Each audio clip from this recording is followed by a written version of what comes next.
नमस्कार दोस्तों, Hindi medium YouTube channel पे आपका स्वागत है। दोस्तों, आज 5 सितंबर हो गई है, तो 13 तारीख को एग्जाम है। तो आपके दिमाग में ये बार बार ख्याल आ रहे होंगे कि मुझसे कुछ याद ही नहीं हो रहा, सारा कुछ भूला जा रहा हो, घबराहट हो रही होगी। और ये सारे स्टूडेंट के साथ होता है। ये मतलब कि आपके साथ कुछ नया नहीं हो रहा है, इस दौरान ये होना लाजमी है। आपको करना क्या है कि अब जो एरिया फोकस के हैं, करंट अफेयर को बार बार दोहराना है, जितनी बार हो सके एक एक फैक्ट को याद करना है। उसके बाद बिहार स्पेशल है, उसको अच्छे से याद करना है। जो आपका स्टैटिक जीएस पोर्शन होता है ना, उसको अब छोड़ दो, उसमें अब ज्यादा दिमाग मत लगाओ। क्योंकि जो चीजें आपने पढ़ रखी हैं, अगर वो एग्जाम में आएगा तो क्लिक हो जाएगा, चाहे आप 50 बार दोहरा लो, उसमें से एक भी क्वेश्चन ऐड नहीं होगा आपका। लेकिन जो करंट अफेयर है, बिहार स्पेशल है, बिहार का करंट है, ये सब चीज करना जरूरी है। प्रीवियस ईयर के जो पेपर है, जो सवाल पूछे गए हैं, मैंने ये देखा है कि उनमें चाहे हिस्ट्री में हो, पॉलिटी में हो, इवन ज्योग्राफी या बिहार स्पेशल कोई भी पार्ट हो, साइंस हो, उसमें क्वेश्चन रिपीट होने की संभावना बन जाती है। तो ये 10 15 20 मिनट के वीडियो होते हैं, इनको आप देखेंगे तो आपको एक बूस्टअप मिलेगा कि मेरा प्रीवियस ईयर क्वेश्चन भी तैयार है और इनसे दो चार क्वेश्चन फंस जाएंगे तो भला ही हो जाएगा। तो आपको अब ज्यादा घबराने की जरूरत नहीं है, वो सबके साथ है। आप कोई मतलब कि नए नहीं है, कितनी बार बोलूँ ये चीज। तो घबराने की जरूरत नहीं है। बिहार स्पेशल जो मैंने आपको पीडीएफ दिया है, उसको बार बार रिवाइज करते जाओ। जितनी भी चीजें हैं, मतलब कि ऐसा नहीं है कि आप 50 बार पढ़ना है। जहां पे आपको डाउट हो रहा, बस उसको लाइनिंग करो, बार बार उसको दोहराओ। ये नहीं कि आप पूरा सीधे से पढ़ते चले जाओ, जिससे टाइम जाएगा और कुछ नया याद नहीं होगा इस टाइम पे। तो केवल दोहराने का मतलब पूरा दोहराना नहीं होता है। दोहराने का मतलब ये होता है कि आपने किन जगहों पे पॉइंट किया है, या कौन सी जगहें हैं ऐसी, या कौन सी चीजें हैं जो आपको भूल रही हैं, उनको दोहराना, उनको बार बार करना, जिससे आपको पूरा याद हो। उसके बाद जो करंट अफेयर है, बिहार का बजट है, इकोनॉमिक सर्वे, इनको बहुत अच्छी तरीके से करना है। इनसे सवाल बनते ही बनते हैं, और इन्हीं सब सवालों में अगर आप चूक जाते हो ना, तो आप पीछे हो जाओगे। इनमें नहीं चूकना है। जितनी मैंने सारी चीजें दी हैं, इससे कम से कम मुझे विश्वास है, जहां तक मैंने पढ़ाई की है, जो पैटर्न है, दावा तो देखो कोई नहीं कर सकता कि इतने सवाल फंसा दूंगा। लेकिन जो आदमी मतलब की तैयारी कर रहा, या पिछले ईयर के सवाल है, उनसे देख के तो अंदाजा लगा सकता है कि भाई मैं सही ट्रैक पे हूं कि नहीं हूं। यही कर सकते हैं। तो उसके हिसाब से जो मैं देख रहा, तो मुझे लग रहा है कि ये सारी चीजें आप करते हैं तो 40 से 50 सवाल तो आपकी ये जो 16 17 18 20 घंटे की क्लासेस हैं, इन्हीं से हो जाएंगी। और जो बाकी सवाल है आपको मैथ वाले, रीजनिंग वाले, इनको तो अच्छे से करना ही करना है, ठीक है। ये सब चीज छोड़ना नहीं है। जिनका मैथ या रीजनिंग वाला पार्ट कमजोर है, वो उसको बाद में कर सकते हैं, पहले जीएस कर ले, ठीक है। क्योंकि वहां पे टाइम लगाओगे, आपको नहीं आएगा तो उलझन होगी, फिर जीएस भी गलत कर दोगे।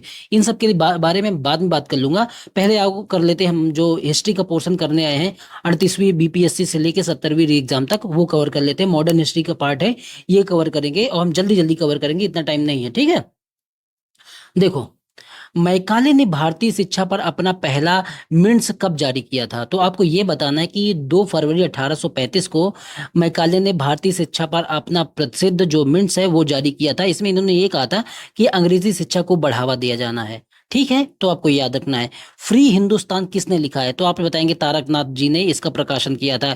इंडियन ओपिनियन समाचार पत्र जी, ये किसने लिखा है, या कौन संपादक था? ये सब समाचार पत्र हैं जिसके संपादक हैं फ्री हिंदुस्तान के तारकनाथ दास जी हैं, इंडियन ओपिनियन के महात्मा गांधी हैं, वॉइस ऑफ इंडिया के दादा भाई नौरोजी हैं, बंगाली के सुरेंद्र नाथ बनर्जी हैं। ये आपको याद रखना है। देखो, जो लॉर्ड डलहौजी था, उसी के द्वारा हड़प नीति लाई गई थी। तो आपको से सवाल पूछा जाए कि हड़प नीति किसके द्वारा लाई गई थी, तो आप बताएंगे लॉर्ड डलहौजी द्वारा लाई गई थी। और पहला इसमें जिस राज्य का हड़प किया गया था, वो था, जिसको मिलाया गया था, वो सतारा था। फिर भाग ये मतलब कि सतारा था, नागपुर था, संबलपुर, ये बहुत सारे एरिया थे, बहुत सारे राज्य थे, लेकिन उसमें जयपुर नहीं था। यही सवाल पूछा गया था। देखो, बहुत सारी चीजें बताने को होती हैं, लेकिन मैं यहाँ बताने लगा तो फिर टाइम चला जाएगा।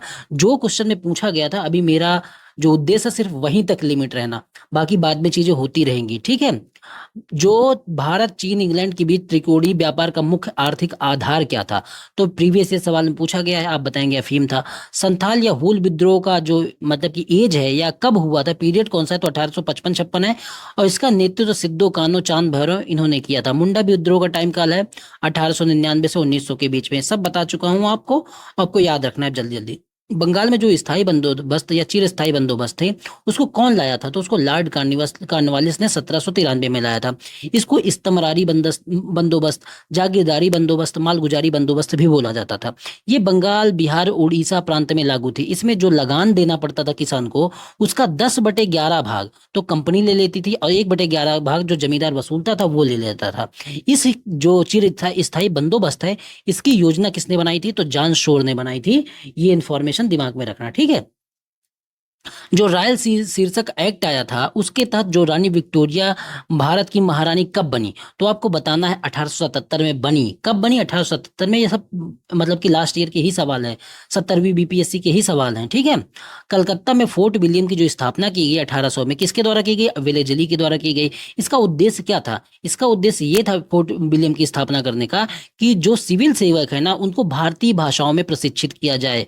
तो ये उद्देश्य था। 1857 का विद्रोह, प्रथम स्वतंत्रता संग्राम है, ये किसने कहा था? तो आप बताएंगे ये कहा था बीडी सावरकर ने। कुंवर सिंह जो हमारे थे, वो कहाँ से 1857 की क्रांति में लड़े? जगदीशपुर से। हजरत महल लखनऊ से। खान बहादुर बरेली से। और मौलवी अहमदुल्ला, ये कहाँ से? फैजाबाद से। जल्दी जल्दी बता रहा, आपको बस दिमाग में रखनी है। एक बार चीजें पढ़ोगे तो याद हो जाएगा। सामने पीडीएफ रखना तो तुरंत याद होता है। मैंने देखा है कि एक बार पढ़ो तो तुरंत मुझे खुद याद हो जाता है, ठीक है। ब्रह्म समाज की स्थापना किसने की थी? राजा राम मोहन राय। रामकृष्ण मिशन की विवेकानंद ने। सर्वेंट ऑफ इंडिया सोसाइटी की स्थापना गोपाल कृष्ण गोखले ने। विधवा विवाह समाज की स्थापना विष्णु शास्त्री पंडित जी ने, इन्होंने की थी। और कुछ ऑर्गेनाइजेशन है जिसकी स्थापना किसने की थी, तो वो भी समझ लो आप। जो इंडियन एसोसिएशन है ना, जो इंडियन एसोसिएशन, इसकी स्थापना की थी 1876 में सुरेंद्र नाथ बनर्जी जी ने, आनंद मोहन बोस ने।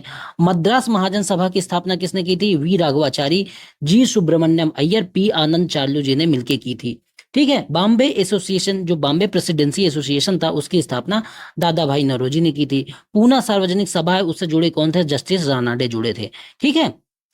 देखो, इंडियन नेशनल कांग्रेस के जो पहले मुस्लिम अध्यक्ष थे, 1885 में इसका गठन होता है। फिर जो मद्रास में 1887 में अधिवेशन होता है, तो उसके अध्यक्ष कौन बनते हैं? बदरुद्दीन तैयब जी। ये पहले मुस्लिम अध्यक्ष होते हैं। न्यू लैंप फॉर ओल्ड, ये बुक किसने लिखी है? तो अरविंद घोष जी ने लिखी है। सब याद करते जाना है, एक बार सुनते रहो, सब याद हो जाएगा, ठीक है, परेशान होने की जरूरत नहीं है। 1939 में जब सुभाष चंद्र बोस ने इस्तीफा दिया, तब भारतीय राष्ट्रीय कांग्रेस के अध्यक्ष कौन बने? देखो, 1938 में जब हरिपुरा में ये अधिवेशन होता है कांग्रेस का, तो उसके सुभाष चंद्र बोस बनते हैं। लेकिन फिर जब 1939 में जब भारतीय राष्ट्रीय कांग्रेस का अधिवेशन होता है, तो सुभाष चंद्र बोस और पट्टाभी सीतारामैया लड़ते हैं, जिसमें सुभाष चंद्र बोस जीत जाते हैं, जिससे गांधी जी नाराज हो जाते हैं। तो उसकी वजह से सुभाष चंद्र बोस जो है वो इस्तीफा देके अपनी अलग पार्टी, जो फॉरवर्ड ब्लॉक है, उसका गठन करते हैं। और उसी दौरान ये जो अधिवेशन हुआ था 1939 वाला, ये त्रिपुरा में हुआ था। बाद में इसके अध्यक्ष राजेंद्र प्रसाद जी बन जाते हैं, ठीक है। अखिल भारतीय ट्रेड यूनियन कांग्रेस का गठन कब हुआ था? तो आप बताएंगे 1920 में हुआ था। दिल्ली दरबार, मतलब कि दिल्ली राजधानी कब शिफ्ट की थी अंग्रेजों ने? तो आप बताएंगे कि दिल्ली राजधानी 1911 में इसकी घोषणा की जाती है, और 1912 में इसको कलकत्ता से स्थानांतरित करके दिल्ली को राजधानी बना दिया जाता है। लॉर्ड हार्डिंग उस समय गवर्नर जनरल होता है। इस समय दिल्ली का दरबार का जो तीसरी बार आयोजन होता है, इसी में बंगाल के जो विभाजन होता है, इसी को रद्द कर दिया जाता है, और कलकत्ता से राजधानी दिल्ली शिफ्ट कर दी जाती है। करो या मरो का नारा किसने दिया था? तो क्विट इंडिया मूवमेंट, मतलब कि भारत छोड़ो आंदोलन के दौरान करो या मरो का नारा महात्मा गांधी जी ने दिया था। इसी क्विट इंडिया मूवमेंट, मतलब कि भारत छोड़ो आंदोलन के दौरान बहुत जगह पे प्रांतीय सरकारें, राष्ट्रीय सरकारें, जातीय सरकारें को गठन हुआ, जितने भी मतलब कि स्थानीय स्तर पर। तो उसमें जो प्रति सरकार थी, उसका गठन कहाँ हुआ? सतारा में। प्रजामंडल का गठन कहाँ हुआ था? तामलुक में। तामछड़ में, उड़ीसा में। जातीय सरकार का गठन कहाँ हुआ था? तामलुक में, बंगाल में। तो ये याद रखना, ये सवाल बीपीएससी में पूछा गया है। बार बार पढ़ो, याद हो जाएंगी चीजें, ठीक है। अक्टूबर 1943 में सुभाष चंद्र बोस द्वारा स्थापित जो स्वतंत्र भारत की अस्थायी सरकार थी, को जापान के अलावा कितने देशों ने मान्यता दी थी? तो आप बताएंगे कि 9 देशों ने मान्यता दी थी। आजाद हिंद फौज, जिसको आईएनए बोला जाता था, इससे कितने लोग जुड़े थे? कौन कौन से लोग जुड़े थे? तो प्रेम सिंह सहगल जुड़े थे, शाहनवाज खान जुड़े थे, मोहन सिंह जुड़े थे, और ऐसे डांगे नाम आता है, वो नहीं जुड़े थे। तो ठीक है, डांगे नहीं जुड़े थे। इस तरीके का ऑप्शन था सवाल में, ठीक है। तो ये पूछा गया, तो जो लोग जुड़े थे उनका नाम मैंने दे दिया है, ये सामने रख के याद करते रहो। प्रत्यक्ष कार्यवाही दिवस जो मुस्लिम लीग की तरफ से मनाया गया, वो 16 अगस्त को। तो उन्होंने इसी समय बोला था लड़कर लेंगे पाकिस्तान। तो कब मनाया गया? 16 अगस्त 1946 को। इंडियन गवर्नमेंट एक्ट 1935 है, इसके तहत क्या क्या प्रोविजन किए गए हैं?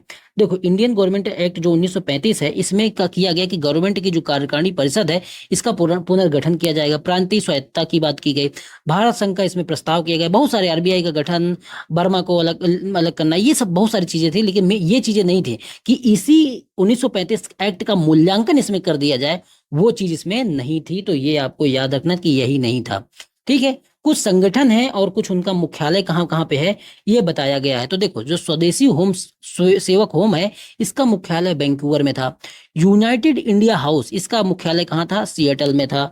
और जो युगांतर आश्रम है, इसका मुख्यालय कहाँ है, सैन फ्रांसिस्को में था। आईएनए जो मैंने अभी बताया, आजाद हिंद फौज, जो इसका मुख्यालय कहाँ था, रंगून में था। तो ये आपको याद रखना है, एक बार पढ़ोगे सब चीजें याद हो जाएंगी। कुछ और जो पार्टी हैं, उसको किसने बनाया था, उसके विषय में जान लो। खाकसर एक पार्टी थी, इसको बनाया था इनायतुल्लाह मशरिकी ने। सोशलिस्ट पार्टी को जेपी ने बनाया था, जयप्रकाश नारायण ने। इंडिपेंडेंट लेबर लीग पार्टी है, इसको बनाया था बी आर अम्बेडकर जी ने। फॉरवर्ड ब्लॉक को बनाया था सुभाष चंद्र बोस जी ने। ठीक है, तो ये आप याद रखना। भारतीय मुद्रा पर 1913 में नियुक्त रॉयल कमीशन का अध्यक्ष किसको बनाया गया। भारतीय मुद्रा पर 1913 में जो रॉयल कमीशन बनाया गया, उसका अध्यक्ष किसको बनाया गया, तो आप बोलेंगे सर ऑस्टिन चैम्बरलिन को इसका जो है अध्यक्ष बनाया गया। Poverty and un British rule in India, ये नामक बुक जो है, सब लोग जानते हैं कि इसको लिखा है किसने, दादा भाई नौरोजी ने। लेकिन सवाल ये बनेगा कि कब लिखा है, तो 1901 में। ठीक है, ये दिमाग में रखना। गुलामगिरी किसकी बुक है, ज्योतिबा फुले की। पाकिस्तान या पार्टीशन ऑफ इंडिया, ये बुक किसने लिखी है, तो आप बताएंगे डॉक्टर भीमराव अंबेडकर जी ने ये बुक लिखी है। और देखो क्या क्या चीजें हैं। राष्ट्रगीत जो हमारा है, वंदे मातरम, ये इसको किस बुक से लिया गया है, कौन से ग्रंथ से लिया गया है, तो आनंद मठ से। सूरसेन किस मतलब की चीज से संबंधित है, तो चिटगांव जो आर्मरी रेड हुई थी, मतलब कि जो हथियारों को लूटा गया था, उससे सूरसेन जी संबंधित हैं। जतिन दास जी किससे संबंधित है, जो 64 दिनों की इन्होंने अनशन किया था और जिसके दौरान उनकी मृत्यु हो गई थी। बीना दास का संबंध है कि गवर्नर पे इन्होंने गोली चलाई थी। भगवती चरण बोहरा जी का संबंध है, इन्होंने फिलोसफी ऑफ द बम्ब ये नामक किताब इन्होंने लिखी थी, जिसके माध्यम से जो युवा लोग थे वो बम बनाना सीख गए थे। 1897 में जो प्लेग कमिश्नर था वाल्टर चार्ल्स रैंड, और एक एमहर्स्ट था, उसकी हत्या किसने की थी, तो आप बताएंगे चापेकर बंधुओं ने की थी। मराठी में अवंतिका बाई गोखले द्वारा लिखित महात्मा गांधी की जीवनी है, तो इसकी जो जीवनी है, इसकी प्रस्तावना किसने लिखी, ये सवाल है। तो इसकी प्रस्तावना इन्होंने किसने लिखी, सब मतलब कि बाल गंगाधर तिलक ने। ये सारे सवाल बीपीएससी में, चाहे वो मोटर व्हीकल का जो एग्जाम हुआ है उसका, या सीडीपीओ का एग्जाम हुआ है उसका, वो सारे के सारे सवाल यहाँ पे हैं। आपको मतलब कि कई सवाल ऐसे होंगे कि यार ये तो मैंने बीपीएससी के प्रीवियस सवाल में पढ़ा ही नहीं, तो ये वो भी सवाल हैं जो बिहार में पूछे गए हैं। इन सब से मतलब कि पूछे जाने की संभावना बनती है, तो सबको डाल दिया है यहाँ पे। देखो, रॉयल इंडियन नेवी का जो विद्रोह होता है, ये कब होता है, 1946 में होता है। महात्मा गांधी की बुक कौन सी है, हिंद स्वराज है। रॉलेट एक्ट जो लाया गया था, उसमें यह कहा गया था अधिकतम 2 वर्षों की अवधि के लिए बिना सुनवाई की हिरासत में व्यक्ति को रखा जा सकता है। तो ये क्या कथन सही है, तो आप बोलेंगे हाँ बिल्कुल उसमें ऐसा था, इसलिए ये कथन सही हो जाते हैं। गदर पार्टी जो मतलब कि बनी थी मतलब कि स्वतंत्रता आंदोलन के दौरान, तो ये कहाँ पे और कब बनी थी, आपको बताना है कि 1913 में सैन फ्रांसिस्को में गदर पार्टी का गठन होता है। और इनका जो एक अखबार था ना, गदर पार्टी का, उसके मुख्य पृष्ठ पर यह लिखा होता था कि अंग्रेजी राज का दुश्मन या ब्रिटिश राज का दुश्मन। इसी तरीके का सवाल पूछा गया है, मैंने अपने आप नहीं बना दिया है। राजा हरिश्चंद्र फिल्म जो है, ये भारत की पहली फिल्म है। इसका निर्देशन किसने किया था, दादा साहब फाल्के ने किया था, 1913 में ये बनी थी। ठीक है, और देखो, असहयोग आंदोलन के दौरान जो महात्मा गांधी हैं, उन्होंने किसकी उपाधि लौटा दी थी, तो कैसर ए हिंद की उपाधि उन्होंने लौटा दी थी। रविन्द्रनाथ टैगोर ने जलियांवाला बाग के बाद जो कांड हुआ, तो उसके बाद नाइटहुड की पदवी लौटा दी। राय बहादुर ने मतलब कि जमनालाल बजाज ने राय बहादुर की पदवी लौटा दी। तो ये सब सवाल मिलान में पूछा गया था, उसी को उसी तरीके से रट लेना है। बारदोली में जो नो टैक्स मूवमेंट हुआ था, इसका नेतृत्व किसने किया था, तो बारदोली सत्याग्रह जो है 1928 में होता है, और इसका नेतृत्व कौन करते हैं, वल्लभ भाई पटेल करते हैं। तिलक स्वराज फंड जो बनाया जाता है, ये किसके लिए बनाया जाता है, तो ये असहयोग आंदोलन को जो है वित्त पोषित करने के लिए तिलक स्वराज फंड बनाया जाता है। फॉरवर्ड ब्लॉक जो पार्टी बनी, वो किसने बनाया, तो सुभाष चंद्र बोस ने बनाया। कब बनाया, 1939 में। ये मैं अभी आपको बताया हूँ। ठीक है, कामागाटा मारू जो घटना हुई है, ये किस देश से संबंधित है, तो आप बताएंगे पहली बात तो कामागाटा मारू जो था, वो एक जहाज था। ठीक है, इसका नाम था। यहीं सिंगापुर से वो क्या करते हैं, गुरदत्त सिंह किराए पे लेते हैं और यहीं से लेके 1914 में जब ब्रिटिश कोलंबिया प्रांत, मतलब कि वैंकूवर एक जगह है कनाडा का में, तो वहीं जब जाते हैं तो इनको जो है ब्रिटिश लोग गिरफ्तार कर लेते हैं। इसमें 376 यात्री थे। तो आप बताएंगे कामागाटा मारू जो घटना हुई है ये कनाडा से संबंधित है। इसमें जहाज का नाम कामागाटा मारू था। ठीक है, ये हो गया। इल्बर्ट बिल ये कब आता है? 1883 में आता है। उस समय जो गवर्नर जनरल था वो लॉर्ड रिपन था। और ये किससे संबंधित है आप बताएंगे? न्यायपालिका में नस्लीय भेदभाव से संबंधित है। क्यों? क्योंकि इस बिल में ये कहा गया था जो भारतीय न्यायाधीश हैं उनको यूरोपीय जो लोग हैं उनको भी, उनका भी मुकदमा ये लोग सुन सकते हैं। तो इसका बहुत सारे जो यूरोपीय लोग थे उनको बहुत अच्छे तरीके से, मतलब इस तरीके से विरोध किया गया कि जो इल्बर्ट बिल है वो वापस हो गया। तो इल्बर्ट बिल किससे संबंधित है? तो आप बताएंगे कि नस्लीय भेदभाव से संबंधित है न्यायपालिका में। भारतीय स्वतंत्रता लीग, इंडियन इंडिपेंडेंस जो लीग है ना, इसकी स्थापना किसने की थी? तो आप बताएंगे इसकी स्थापना रासबिहारी बोस जी ने की थी। ठीक है। 1923 में बिहार स्वराज दल का गठन किसने किया था? तो श्री कृष्ण सिंह ने किया था और इसके अध्यक्ष जो थे वो नारायण प्रसाद जी थे। 1880 में लॉर्ड लिटन ने सर रिचर्ड स्ट्रेची की अध्यक्षता में कौन सा आयोग गठन किया था? तो वो स्ट्रेची आयोग गठन किया था। और इसका जो संबंध है वो किस चीज से था? तो आप बताएंगे इसका संबंध जो उस दौरान अकाल पड़े थे उसी के लिए स्ट्रेची कमीशन लॉर्ड लिटन ने 1880 में गठित किया था। बिहार वैज्ञानिक सोसाइटी का गठन कब होता है? तो आप बताएंगे 1868 में होता है। और इसका जो गठन करते हैं सैयद इमदाद अली करते हैं। कहाँ पे? मुजफ्फरपुर में। साल्ट पीटर जिसको संधाव नून कहते हैं का निर्माण केंद्र कहाँ है? तो आप बताएंगे कि उस टाइम पे इसका निर्माण केंद्र जो था हमारा अपना बिहार था। ठीक है। नील विद्रोह में जो इंडिगो प्लांटर थे इनकी कड़ी निंदा किसमें की गई है? तो कृषकों का समर्थन किया गया है। किसमें? हिंदू पैट्रियोट नामक अखबार में, नोटबुक में, या कुछ भी कह लो पत्रिका में, जो है इंडिगो प्लांटर जो नील की खेती करवा रहे थे, जो प्लांटर थे, उनका विद्रोह किया गया, मतलब कि विरोध किया गया, उनकी निंदा की गई और कृषकों का समर्थन किया गया। तो कौन सा पत्र है? पत्रिका है हिंदू पैट्रियोट। ठीक है। अब और कौन सी इंफॉर्मेशन हमारे पास है? 1922 में मुंगेर में जो किसान सभा होती है उसको किसने गठन किया था, या उसके हेड कौन थे? श्री कृष्ण सिंह और मोहम्मद जुबैर थे। 1929 में बिहार प्रांतीय किसान सभा का गठन शाहजानंद सरस्वती के द्वारा किया जाता है। बिहार यूथ लीग का गठन 1928 में कहाँ किया जाता है? मोतिहारी में। देखो, कहने को तो ये 50 मतलब की इन्फॉर्मेशन है, लेकिन एक एक सवाल में बहुत बहुत सारी इन्फॉर्मेशन है। देखो, कम से कम 70-80 इन्फॉर्मेशन इस 15-16 मिनट की वीडियो में मैंने दे दी। बस करना क्या है, एक बार जल्दी से सुनना है कनेक्टिविटी बिठाने के लिए, और बाकी फिर पीडीएफ लगातार पढ़ते जाना है। जिससे क्या होगा, और देखो मैं ये बता रहा था, मान लो आपको ये चीज, बहुत सारी चीजें इसमें पता है। अब श्री कृष्ण सिंह ये वाली चीजें पता है तो इसको मत पढ़ो, एक बार पढ़ो छोड़ दो।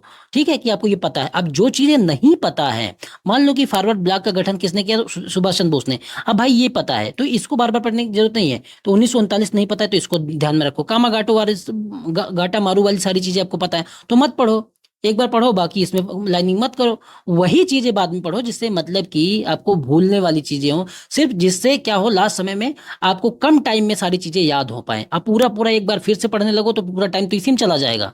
ठीक है। तो आपको अब जल्दी जल्दी रिवीजन करना है और ज्यादा लोड नहीं लेना है, क्योंकि सबके साथ वही चीजें होती हैं, घबराहट होती है, ऐसा लगता है कि कुछ भी याद नहीं है, कुछ भी तैयार नहीं है।